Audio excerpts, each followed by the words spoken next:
That's a big intro, that. Wow. What an honour. Thank you, Mark. And hi to Daventry. Don't forget Daventry. I distinctly heard a whoo. Was it just me? A whoo. We need some more whoops in the audience. Anyway, sorry. Yes, thank you. And thank you, Mark, for all the iPads that I'm giving my family and friends for Christmas. So, I've got a little story to tell you. I won't talk about me too much. I'd like to thank Peter for his excellent presentation, because he sort of dealt with the whole technology side, and my side is really back to stores. What's the future of stores? So it's a kind of nice, I don't know who planned this, but they're kind of quite good. So it works, it works. So there's a little story that starts about 6 or 7 years ago. I don't know if you remember what it was like. It was lovely. We were all shopping out, buying shit we don't need. It's okay, I got... Mark opened the shit doors earlier, and I am through the shit doors. This is... Oh yeah, the other thing to say, all these photos, none of this is Googled. None of this is photo. Like, these are all my pictures, and that's Glasgow back in the day. There, yes, Buchanan Street. Thank you. All my pictures. Look how good and how happy we were spending other people's money. And then things kind of changed, didn't they?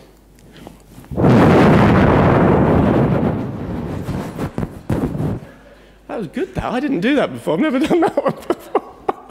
It's what I call, at the end of 2008, we had what I call the apocalypse. And I genuinely, whilst I try and be entertaining, I genuinely believe there's a line. There's pre-apocalypse. I'll do a lot of skipping, I don't know. And there's post-apocalypse. And everything's kind of changed since then. It's very important that we understand that as retailers. So, looking through that lens of now looking back and going, oh yeah, doesn't it look different? You know, Gap used to be cool. It doesn't look, I know some of you think it is still, but it's not so cool now, is it? Actually, it needs Mark. You need to take over Gap Inc. It needs a kick up the, what's it, doesn't it? But, you know, it's sort of lost its way. And then we have we got a thing? Thank you. And then we have the mighty Tesco's. The mighty, the unbeatable Tesco, incredible. And of course, this was in the day before we found out they were putting horse meat in the burgers and fiddling the books. So now putting that, you know, 6 years ago, you go, oh yeah, Tesco, now you think, you know, it's kind of a different world, isn't it? It's all moved on. And then there's the brands that we loved and lost. Many brands we loved and lost. Some that we're glad have gone. And some that, you know, it's kind of a bit of a Clinton cars was horrible, wasn't it? Whatever. We won't dwell on that. And then this I took a couple of days ago in New York, it's where I'm based now, and that's, I forgot, that's Juicy Couture, wrapped on Fifth Avenue. Their flagship, sort of wrapped up like you wouldn't know who it was. It was really sad. So it's still happening today. So this is the state of the high street, and it's tricky because the retail landscape is now, you know, this is the landscape we work in, isn't it? Oh, you're already ahead of me. Shut up. But, you know, the banks are going bust. We've got austerity cuts throughout. Unemployment, I know here it's sort of all right-ish. We lie a bit, but whatever, it's okay. In Europe, it's diabolical. We've got pensions that they say, you know, you've got to work till you're 95 now, and we're not going to pay it out anyway, sort of thing. You know, it's kind of tricky. The good news being that we won't remember any of it. See, look, he still laughed. It's all right. And this is basically the guy. If any of you know me, have seen me before, I do an awful lot of statistics. You know that's not true. Anyway, so here's a graph that I completely made up, obviously. But it's true that basically it was a perfect storm. The year 2008, the economy fell off a cliff, was exactly the same time that online retail really took off. And it's a perfect storm, and that's the environment we live in now. So that brings us the mighty Amazon. You can get everything online now. We don't need stores anymore. That's the state of the high street. Thank you very much for listening. But it's true, isn't it? That's kind of, and you hear all these, you know, you read articles in the paper, it's the end of this, it's the end of that, and it's just, I'm not allowed to swear too much, am I? But it's shit, isn't it? It's nonsense, because look, the opening of Stratford, that funny little thing on that the awful part of London back a couple of years ago, 240,000 people turned up on that day. Why? Why? Was there something they needed? Was there? I mean, it's funny, is it? And they actually announced, because I work with Westfield, and they announced it in the press, successful opening, 180,000. It's not true, it's 240, and they didn't want to release that because of health and safety. It's absolutely true. So the picture has to be made a little clearer. And then we've got mighty brands like eBay wanting a bit of the action. They want to come back to the high street. Something's going on. And then you've got brands like, I don't know if you've heard of these guys, they're in all the press, Warby Parker, fantastically successful online brand selling glasses, spectacles, and good value, good quality. It's a bit this value for money thing, very important that. Sort of high quality, good value, not the cheapest. And this is their brand new flagship in the heart of Manhattan in Soho. So it's beautiful. So online brands wanting a bit of the action. So things ain't that bad on the high street, are they? And then we've got, particularly from New York, from my perspective, and I see it happening here, the growth of these markets, these expert markets that, these are gourmet markets. This is the Smorgasburg one in Brooklyn, and then this is right outside where I live, Madison Square Eats. They take this tiny little sliver of land, about this big, and they put the best. You can't get a hot dog. I don't know why I'm telling you all this stuff. You can't get a hot dog. You can't get a burger. You can get a brisket burger or an Asian hot. It's gourmet. It's an amazing shift. So there's no problems, and you can never get in. The problem with this place, it's right outside my door, is I can't get there. It's too busy. So something's happening. And then a few weeks, back in the summer, I'm speaking very quickly, I don't know why. Back in the summer, I went to San Francisco, fantastic trip. And I just thought I'd drop this in because I stood on a hotel rooftop, and I went to the market that day, down onto Ferry Plaza, and the market's rammed. You know, there's nothing wrong with retail. There's people in stores, well, it's all gone wrong, it's all gone tits up, and they're standing there waiting for people to come in, looking up and down the street. Well, they're doing something wrong, aren't they? Because look, these places are packed. That's the truth. So understanding the truth about retail is really important. And I just thought I'd throw in a couple of random, because it's nice. Retail's fantastic. This is the new Sass & Bide store in Soho. Beautiful. It's an Australian brand. It's a gorgeous store, isn't it? Beautiful. Better than going online, isn't it? Want actually a real space. And you can really touch the stuff. I mean, it's beautiful. So, you know, there's a lot to be said for real stores. And then I just threw this in because I love retail. I don't know if the windows here are the same, but in New York, the Anthropologie, and they always do a great job, don't they? But the Anthropologie fall windows, autumn windows, are these labels with leaves cut out. I mean, it's beautiful, isn't it? Isn't it? Do I sound, you think, oh my God, what is he going on about? No, it's beautiful. And retail, it's something you can't beat. That's why I'm a retail enthusiast, and I'm not ashamed of it. So I love retail. However, it's very important to understand that it's changed. It's changed forever. And I kind of like to think for the best. And I'm right. Please believe me. It's a good thing. The recession has been a good thing. It's clarified what retail's really for and what stores are really for. And I like to think of it as the death of mediocrity. I'm going to do a little sort of before and after, a little pre and post apocalypse. And this is what shoe shops were like, wasn't it? You remember? You go ding, and you walked in. And you walked in, and you said, I really like that one. I really like, I have to do a funny voice, I don't know. I really like that one. Maureen, what do you think? I apologise to all the Maureen's in the audience. What do you think? Yeah, no, look, lovely, dear. Well, I'll just go and get the other. It's out the back. One's out the back. I mean, it's kind of weird. There's only one product on the planet where they keep half of it out the back. But we get stuck like that. It's weird, isn't it? It's just funny.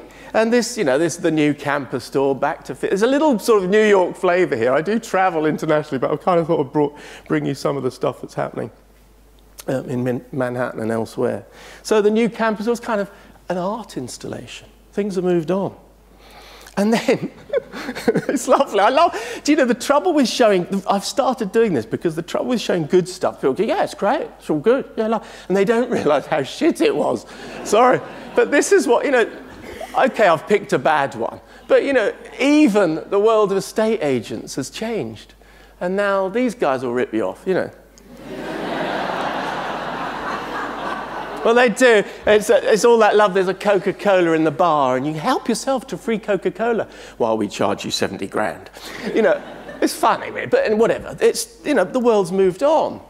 And I love showing this because everyone thinks, oh, yeah, that's what it was like in the 70s. Not true. I drove up to this Foss Park to look at this 2003. It's not even that long ago. Look at that. That's when you use the word shit, isn't it? I mean, that, and it makes it actually, I can't laugh at it because it makes me angry because there's a load of consultants and managers and the architect involved in that deciding what people want. Yeah, just give them a trough. Give them a trough. Give them a couple of chairs. What do you want? No, we've got to hose it down now. It's got to be cleaned, doesn't it? Just hose the bloody thing down. Because they're pigs anyway. I mean, you know, they designed this. They didn't want their wives to go, did they? Or, you know, or their husbands, be politically correct. They didn't really imagine their children there. You know, it's a horrible world. And things have changed. And this, I thought I'd show this one because it's Derby. It's not Stratford or Westfield, London. It's actually Westfield, Derby. Nice, isn't it? The world's, they actually allow people to sit on real furnishings so that, and they know, slash them. I'm going to carve my name in the wood. It's like, and then we hose it down, whatever. You know, real wood for ordinary people. Thank you, God. And then I wanted to show you, I'm showing you random stuff, whatever. Whittard, I mean, no, I'm not picking on Whittard. It's just, you know, had its day, isn't it? Maybe there's some amazing, Mark's going to take it over and there's some amazing new plan. I'm not aware of it, okay? So we have this one, which is in Chelsea, for Christ's sake. You know, it's like a posh area. And then I just sort of show you new stuff that I've seen. I just came across this in the Mission District of San Francisco. If you want to go, I'll tell you all the places to go. It's super cool. And this is like the Samovar tea room. And it's just cool. And there's all tastings of teas along the bar. And they just change things. It's beautiful. Don't you like retail? I do, anyway. And then value retail has changed an awful lot. So this is back in the day when I went to look at a brand. I'm going to tell you who it is because I don't care. I don't. I'm never going to work for it. There's Wilkinson's. You know, it's shit in it. It's just horrible. They don't care. They just put stuff on a rack, put a light above and say, sale. So, yeah, it's for sale. You have what you want. Just help yourself. Oh, thanks. I mean, you just don't want any of it. Do you? You don't. Obviously not. And now I wanted to show you this. This is, I think, actually, because people always expect me as a sort of trend consultant to show you, oh, there's this weird boutique. It's all underwater, you know, and it's holograms. No, actually, the most interesting thing, I think the most significant thing in the last year in the middle of Manhattan and elsewhere is this SPRZ, Surprise, by Uniqlo. And that's what they did on the fascia, huge letters.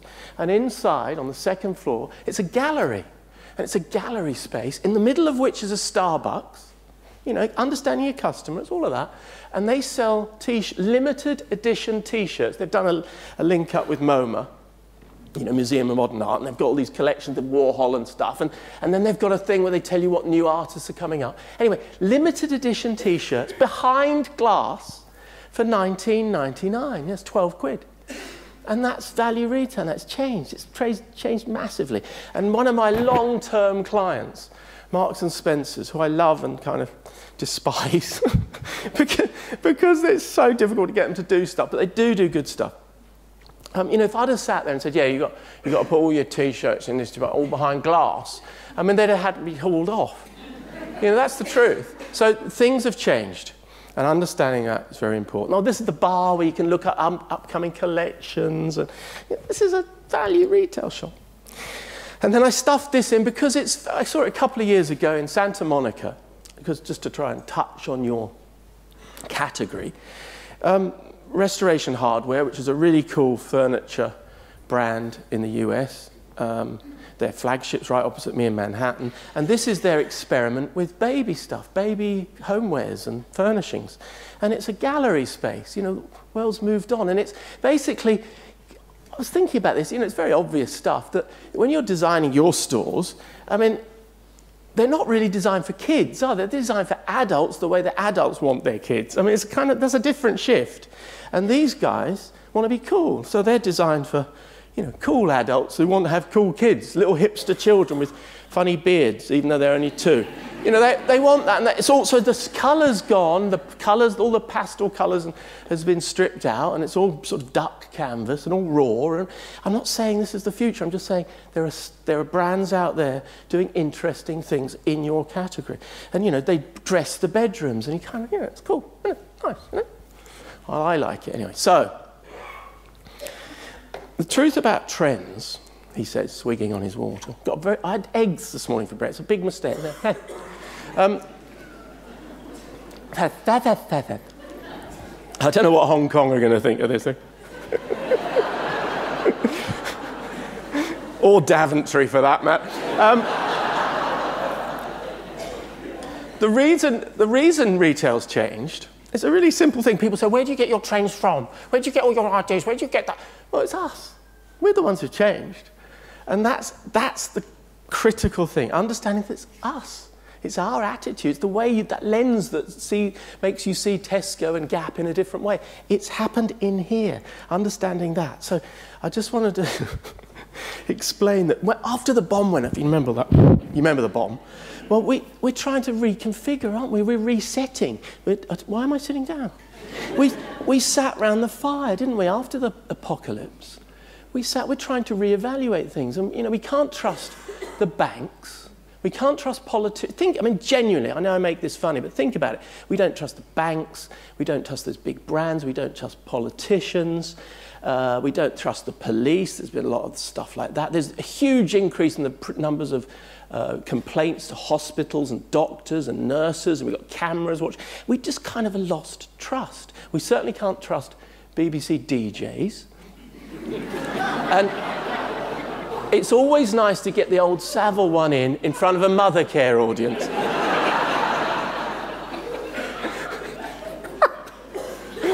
And you thought Sacha Baron Cohen was bad, didn't you? Anyway, so we sat after the apocalypse and we thought, hang on, what do we really want from retail? What do we really want?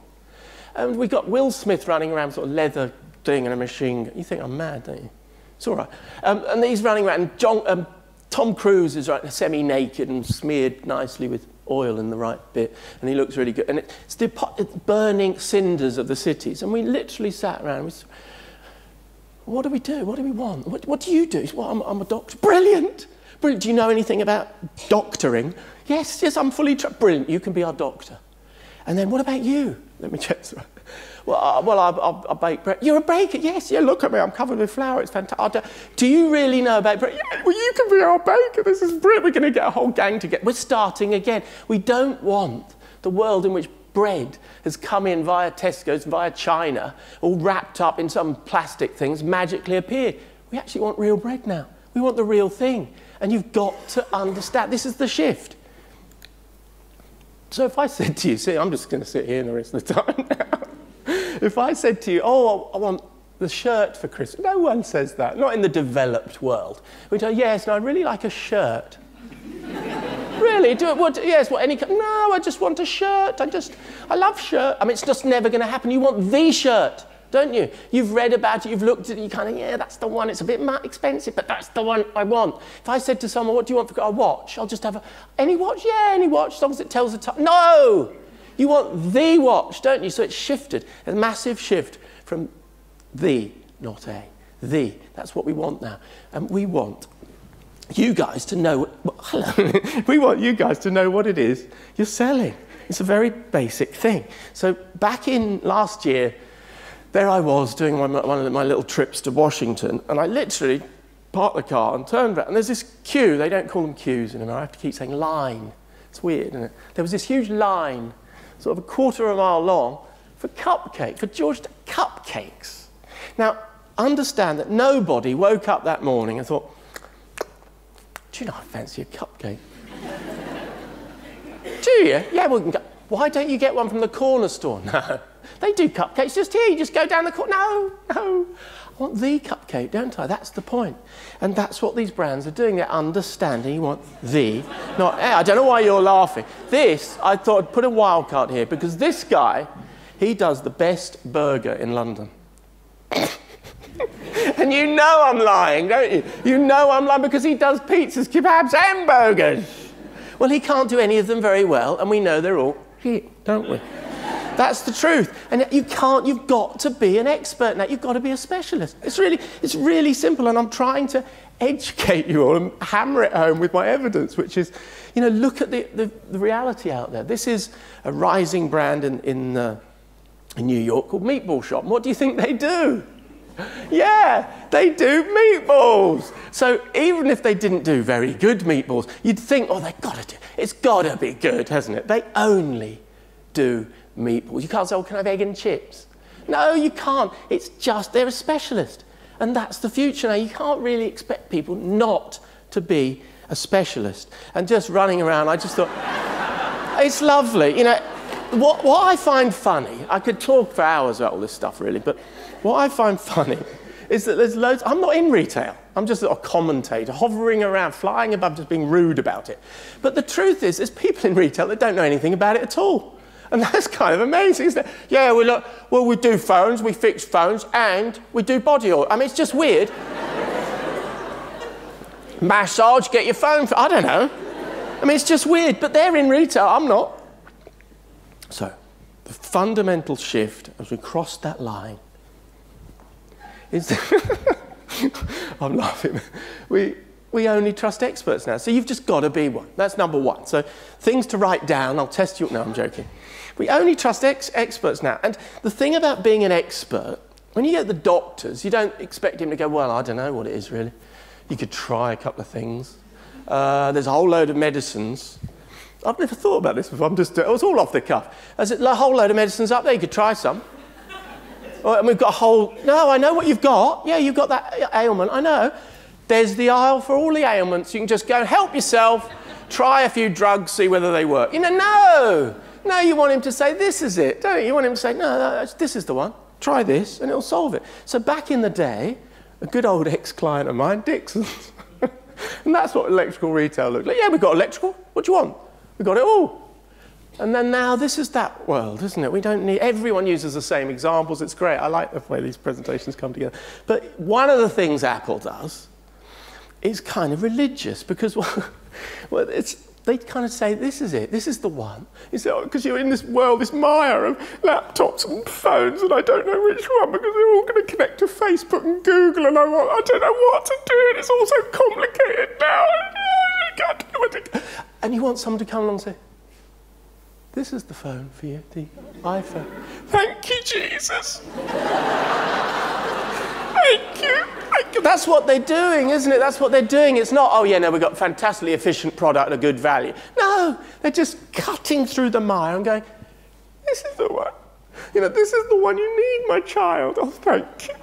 Thank you so much. And it's just a help. It just lifts all that stress.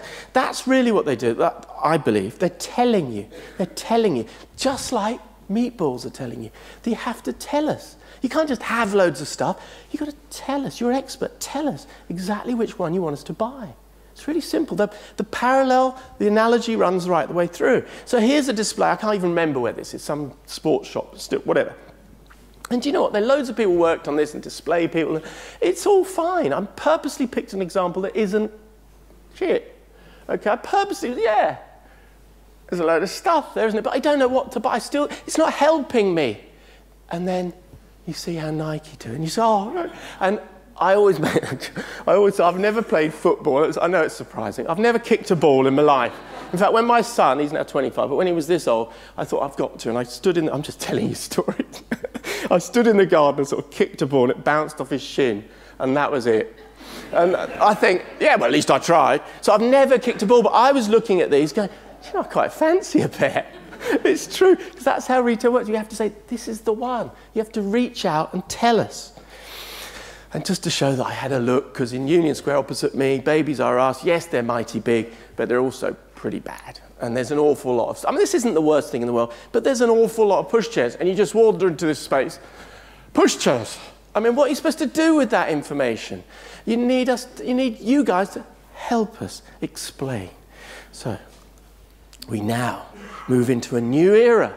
The new generation, we've changed. I've explained that, and I'm going to explain how we've changed by pacing up and down, slightly embarrassingly. I'm going to do that. It's all about me now, not you, me. No, it's all about you. It's all about us, isn't it? We've changed. We've become, as I call it, me-centric, completely me-centric. Just think about our behavior. Doesn't matter who you are. Madonna doing selfies, promoting selfies. We've got a whole of selfies out in the hallway, out in your foyer.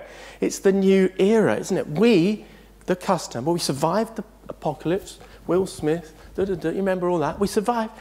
And it's kind of, yeah, it's us, isn't it? We've survived. We are the centre of the universe now. You've got to, I'm not joking about this. We now have a completely different mind shift, and we expect more, which is why we're complaining about teachers and doctors and policemen and all the rest of it. We are now the centre of the universe, and you have to look at your customers and understand they've changed. They don't, oh yeah, fine, we're all right. No. They think they're important and they must be treated as such. Look at it. It doesn't matter who you are. Barack Obama, they're all doing selfies. They're saying, this is, I am the selfie, I am selfie obsessed. I am the centre of the universe. That shift, it's not some game that we've suddenly picked up. This is fundamental psychological shift. And the best retailers understand that. So you've probably seen this, it's not new, Forever 21 with their interactive hoarding that takes photos off the pavement and the girl comes out with the thing. And it's become a tourist attraction. People gather to be seen on the Forever 21 hoarding. You've got H&M, Times Square, same place. They have the huge hoarding with the runway. They call it the customer runway. And you can go out and, as a customer and wear the stuff and up it comes on the enormous hoarding in the middle of Times Square, giving you your 15 seconds of fame. You know, it's good. They understand. And then one I particularly liked was... yeah, the Calvin Klein, I don't know if you saw this. It's clever. I'm trying to show you stuff that's clever. Because what can you do? Well, they've came up with this, a system whereby you tweet yourself in your underwear, and in order to see what other people, because everyone wants to know what everyone looks like in your underwear, don't they? Obviously. So it's kind of nice, isn't it? Tweet that, and then they come back and you can see what everyone else is doing. Nice little dialogue. Very important word. Dialogue. Which brings me to perhaps the most important shift, which I think has happened to retail, okay, which is that you've got to talk to us now. I think I'm in various ways of explaining this, but I think I would argue we've entered the era of talkies. Once upon a time, stores were sort of silent, and you just wandered around, it's all neat. You've got to have something to say now, and that begins, something to say, not sell. Not just sell. Obviously you've got to sell, but something to say, it's really important. As a brand, as a shop, you can be a butcher. It's fine, oh yeah, I just sell meat, whatever. But as a brand, you've got to have some principles and values, and you've got to have something to say. And at one level, that's just storytelling. And an example of, Waitrose have a book on their steak. A book. No one reads it, but it looks like they know their stuff. They know that they're expert. They've got lots to say about it. They have, at the other end of the market, we've got fast food having something to say. Chipotle, very interesting brand, everyone knows about their success, have introduced these bags where they've got little sort of philosophical thoughts on it. So they're sort of elevating their brand image by associating themselves with philosophical thoughts. So as you eat your slop, your Mexican slop, you're reading something intelligent, so it elevates the brand. And then we have H&M. H&M are always one to watch. When these big companies start doing stuff, you think, yeah, they're on to something here. So their new brand, what's it called? And Other Stories. Because it's about stories. It's no longer just an empty store just, piled high with stuff, and you just, oh, look, Maureen, she's here again. Maureen, there's a jumper over here, and it's purple. It's not enough anymore. We need to know about it, where it's from, why. And Other Stories delivers that. It's like their version of anthropology. Bringing in stories, explaining about the designer and what she did. And there's no limit to our knowledge. I mean, Google will tell you this. There's no limit to our desire for knowledge. You think, oh, yeah, customers aren't interested in that. Wrong. And even if they don't read it, they absorb it by osmosis. And they think, yeah, there's lots of happening, lots going on here, lots to say. Very important shift. And then John Lewis, which is another good example, you know, areas in store, I'm kind of hinting at stuff here, areas of store where you can go and the range gets deeper and they can tell you stories about it. It had a bit of omni-channel there for all you say, yeah, you didn't talk about omni-channel, but I did talk about omni, and that's a good example of it. How you can stretch into the range and the offer and explain more, tell us stories. I put this in because it's so stupidly simple, and yet few people do it. And I just kind of wanted to tell you this. This is a thing in John Lewis where the sheets, you know, Egyptian down to polyester, whatever, and they actually let you touch them. It's like, oh my God. Because normally it's in, you know, wrapped in polythene. It's like, yeah, Egyptian. Yeah, I've heard about Egyptian. It's nice, isn't it? I've heard about that. What's it actually like? I don't know. I've never felt it. You know, they actually let you do it, and it actually sells. This thing I know from them prints money because everyone goes, yeah, that's all right. There's nothing wrong with that, Maureen. What are you talking about? I'm perfectly happy on. Oh. It only upgrades, and if you just let people do it, they will, you know, they'll buy into it. It's kind of lovely. And this was another little bit of omni-channel, which I thought was really good for M&S, who are difficult to do stuff quickly, but this is their sort of clever store, their eco store in Cheshire Oaks. And they've got a place where you can select the pillow and the sheets and stuff, and you go to the machine, yeah, there it is, and you say what sort of, you know, what support you want, and you press the button on, what's a night's sleep? Do you want a bad night? Oh no, husband, want a bad night's sleep, and whatever. And you piece together the thing, and the two pillows come together and are delivered, because obviously they're big to keep in store. Really obvious, but lovely little bit of omni-channel. And then I thought I'd show you this, which is the new white company experimenting with another way of talking to you in Norwich, of all places. Well, they try it somewhere like that, don't they? That no one can go and see. But anyway, and there's little projections. And apparently it works really well. Just little projections, so a little bit of poetry will just come up on the pillow. I think it's really lovely, because all this sort of laser technology telling us stuff, this is actually just gentle. Lovely bit of gentle tech, really. And these are little animated birdies. I thought it was a really lovely little bit of technology that you guys should at least be aware of. So having something to say doesn't have to just be words, really. And then I want to do a little experiment with you, which is kind of, it's an obvious thing, isn't it? But it's the supermarket mentality. If I say to you, all you out here, how many people here want a knife? I mean, you know, no one's going to say, oh yeah, no, I need a knife because I had it at breakfast and it was blunt. I mean, no one. You don't need one, do you? Because you just put one down. So if I then tell you a little story, and I tell you about this guy I promote all over the world with this thing. I've yet to meet him. He knows I do this, but whatever. And he's a knife maker in Brooklyn, of course. It's all super cool. And he's on his website, because this is how we communicate now. On his website, he explains that he used to be a writer, and he tried his first novel, didn't get published, and it was about this and that, and he's rechanneled his creativity, and he thought, a friend of his said, look, why don't you try this, make this knife, because I've got this sharpener, whatever, and he did one, he was really good at it, and he thought, I want to learn more about this, and he made a knife and gave it to the local restaurant. They said, well, can you do us another one? They're really, really good knives, and he thought, yeah, no, and he created this brand called Cut Brooklyn. And you read about this guy, and you press on his video, and it's all black and white, and he's sort of gruff, and you know, he's telling his story.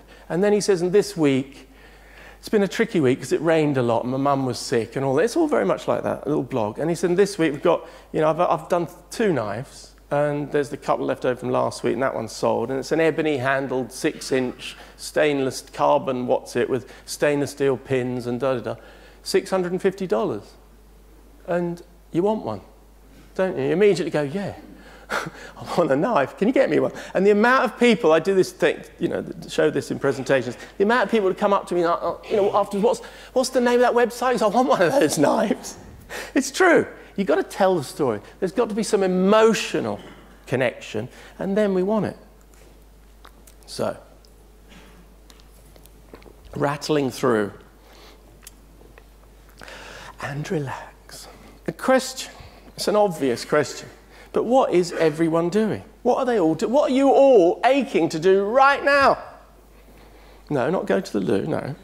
What are you you want to check your phone, don't you? It's the future, isn't it? And it's not such a small thing. It's not like, oh yeah, we're on phones now. No, it's not Darwinian. It's actually, we crossed a line. It's something shifted. Once upon a time, where it was like this. We were walking around with phones like this. It's not now. It's not. It's like this. Everyone's got this screen, and the screen's not going to go away, is it? I mean, maybe it's lasered onto the back of your eyeball, but the screen, with all this information about the universe in which we live in, that tells us we're at the centre of it, is not going to go away.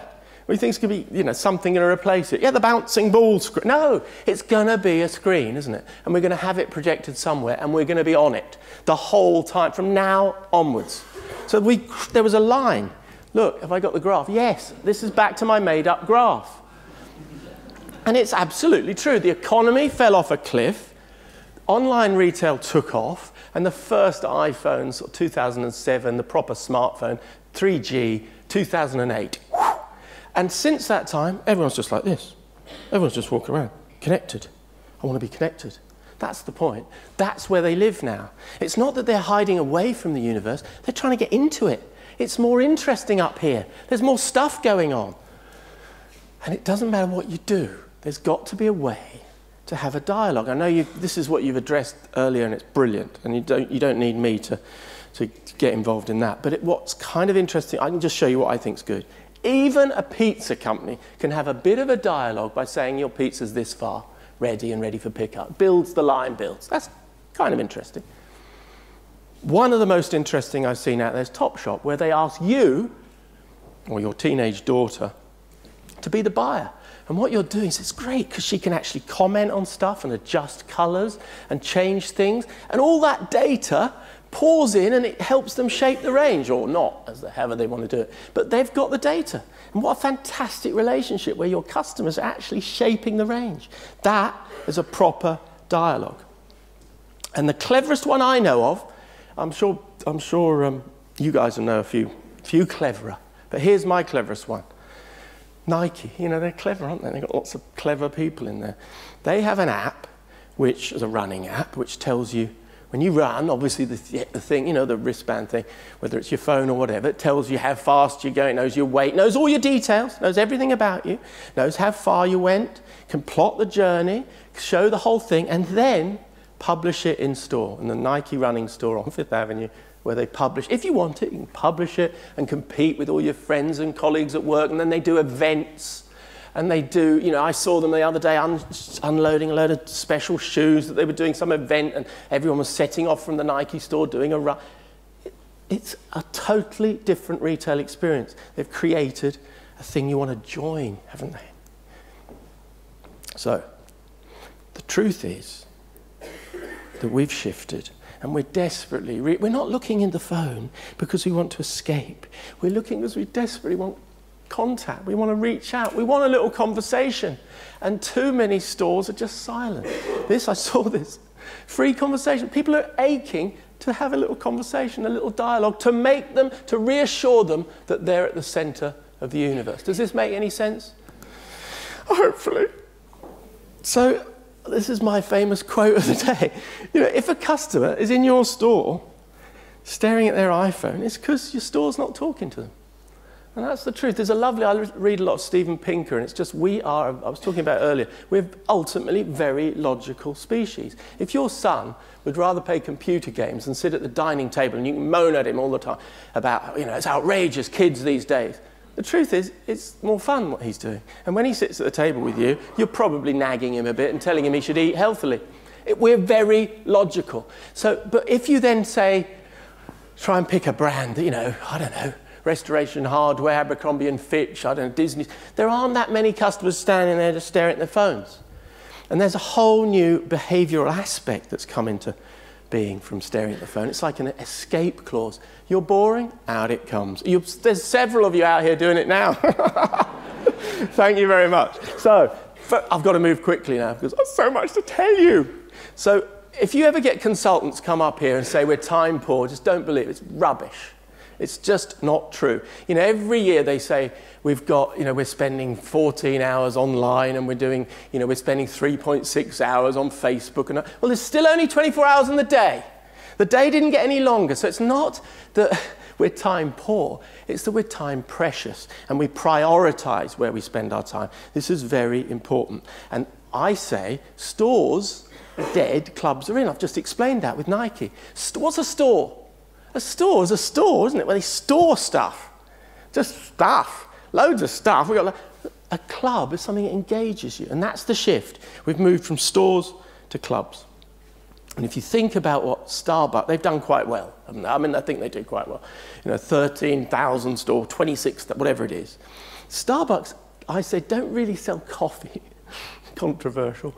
They sell time, really. What they do is they sell you a little 5 minutes to sit and escape the madness, the madding crowd, and just, I'm in control of my own little life. I'm not going to look at my email. All right, well, I'll just look at one. So that's what they're selling us time, and it's really important we understand this shift. Stores, I have clients that say to me, sorry, I'm going to go over time, I'm sorry. I have clients that say to me, how can we, we built this supermarket, how can we slow people down? Well, you built it slippery. It's like you couldn't move through it, and now you want to stop them. It's weird.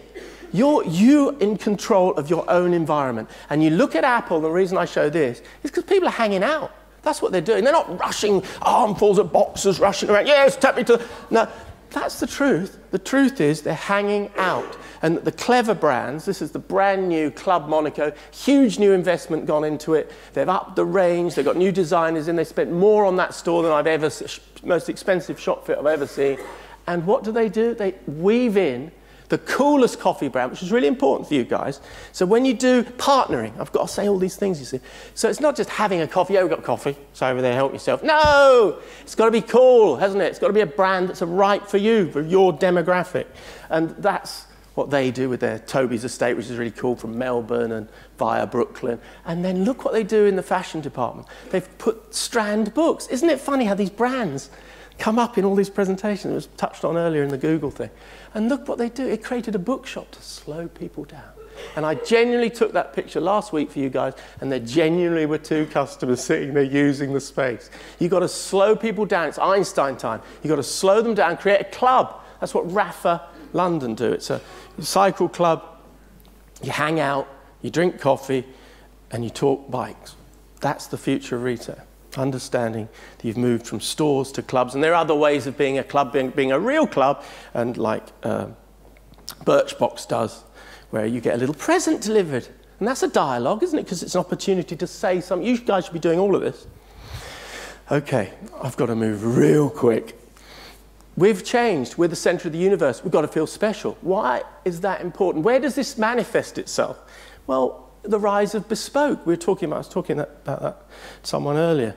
Bespoke, why is it suddenly important? Because we're the centre of the universe. I want to feel special. So we've got Converse doing it. We've got Bite Lip Lad doing made-to-order lipsticks. Really cool. We've got this thing down the road from me, 3D printed earphones. So you hold your ear up to your phone, take a picture, they cut the thing to fit your lug alone because you are the centre of the universe. And Anya Hindmarch, I thought this is a lovely one. I know you know this is the Manhattan one, and there's one in London. She does the workshop. This is some of the stuff you guys should do. The little handmade books, the bespoke stuff that makes you feel, oh yeah, look at that, and you can have it engraved, and it's beautiful. And that's something I think, I know I'm being cheeky here, Mark, but I think that's it's a really big trend. It's definitely happening. I'm over time. I'm really sorry. But ultimately, it's about feeling the love, isn't it? And that's what we want from you guys. We want to feel the love. That's what the club is, isn't it? That's what it's really about. It's about connecting and engaging, and you guys being nice to us. Not being polite, being nice to us. And this little section I'm going to rattle through, don't worry. I call NNBO, nothing need be ordinary. I want you to remember that. Nothing need be ordinary. As soon as you go, yeah, it's all very well Mark telling us to do this, but it's nappies. No, it has to be interesting. It has to be engaging. This is like the worst of the worst, isn't it? British Airways, we're here to help. No, they're bloody well not. And there are nice ways doing it. Maybe, it's not about having an information desk. It's about looking like you want to give information. That's the fundamental shift. It's not IKEA are good. It's not about having stuff that you can take back. It's about looking like you want people to take it back.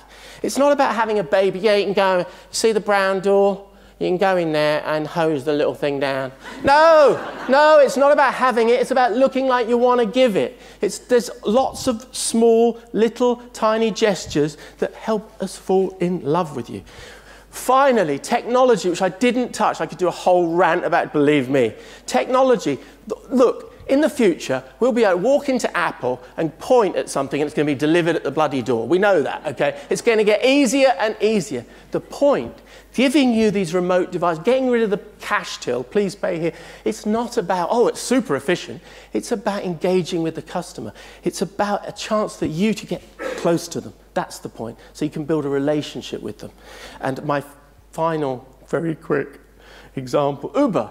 Right, we know about Uber. Yeah, it's brilliant. It's technology, it's an app, and it's super efficient, and it tells you where you've been, and it gives you a receipt. Brilliant. That's not why it's successful. It's successful because it's a little club, and they're nice to you because they get reported on every single journey is evaluated. Fantastic, beautiful piece of democracy. Secondly, they're clever. So they do, in the summer, they do ice creams. They had a kitten day where you can have your photograph taken. Who would want it? I don't know. They do skywriting. Nothing need be ordinary. Even a cab company does that. Benefit did a printmobile outside. It's a brow thing. It's interesting, engages. It sets that little measure in your little needle in your head. Ooh, ooh, we want more of that.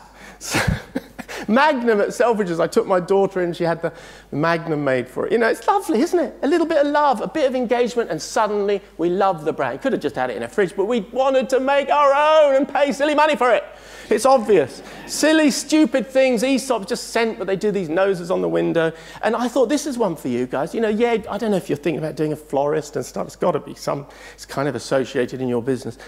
Petal by Pedal in Manhattan, new little brand. You order online, there's no choice, there's the one or two to choose from.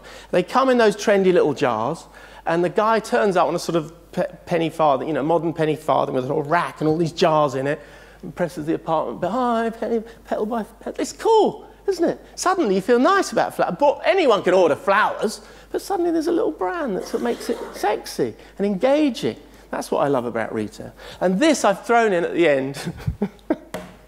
Because I want to set it in your brain. I want you to, as soon as you look at those nappies and think, well, there's nothing we can do there. It's nappies, isn't it? I mean, what can he do? Bloody Mark, he goes on about being excited. But the truth is, there's nothing need be ordinary. And this is toasted cheese sandwiches, started in Melbourne. Did any of you read about this? Because I don't know whether it's all over here. Jaffle shoots. You order online, you pay online, and they give you a little, send you a diagram, and they give you, and you say, look for the blue cross, and you stand on the blue cross, and a toasted sandwich lands. It's absolutely, I'm glad you hadn't seen it, because I didn't know whether Daily Mail had covered it or something, because I don't live here. But it's true, it's fantastic, isn't it? Nothing need be ordinary. You've got to remember that. So every time someone says do that, when you say, oh, I'm not sure think of that bloody toasted sandwich. And my final slide, I promise, because I have gone over, I've been very unprofessional, was I just saw this Googling, funnily enough, like we all do. But look at it, we'll talk about engaging. IKEA have just prototyped this thing, or just trialled this thing in Wembley, of course. Hello, Wembley. Oh, no, whatever. That's Watford, isn't it?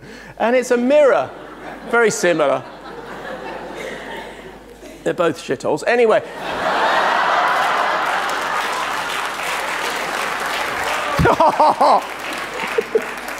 Not like Daventry. Anyway, or wherever it was. This mirror, a little bit of technology follows you and can see who's coming and knows what you are. And it says, oh, you're looking cool today, whatever, have you worked out? Yeah, yeah. Nice blue dress because it can read colours. And a very magnificent beard and stuff. Obviously, it doesn't get it, hopefully, doesn't get it wrong. Doesn't get it wrong too often. But I thought, what a perfect example of how to show a bit of love. Thank you for listening.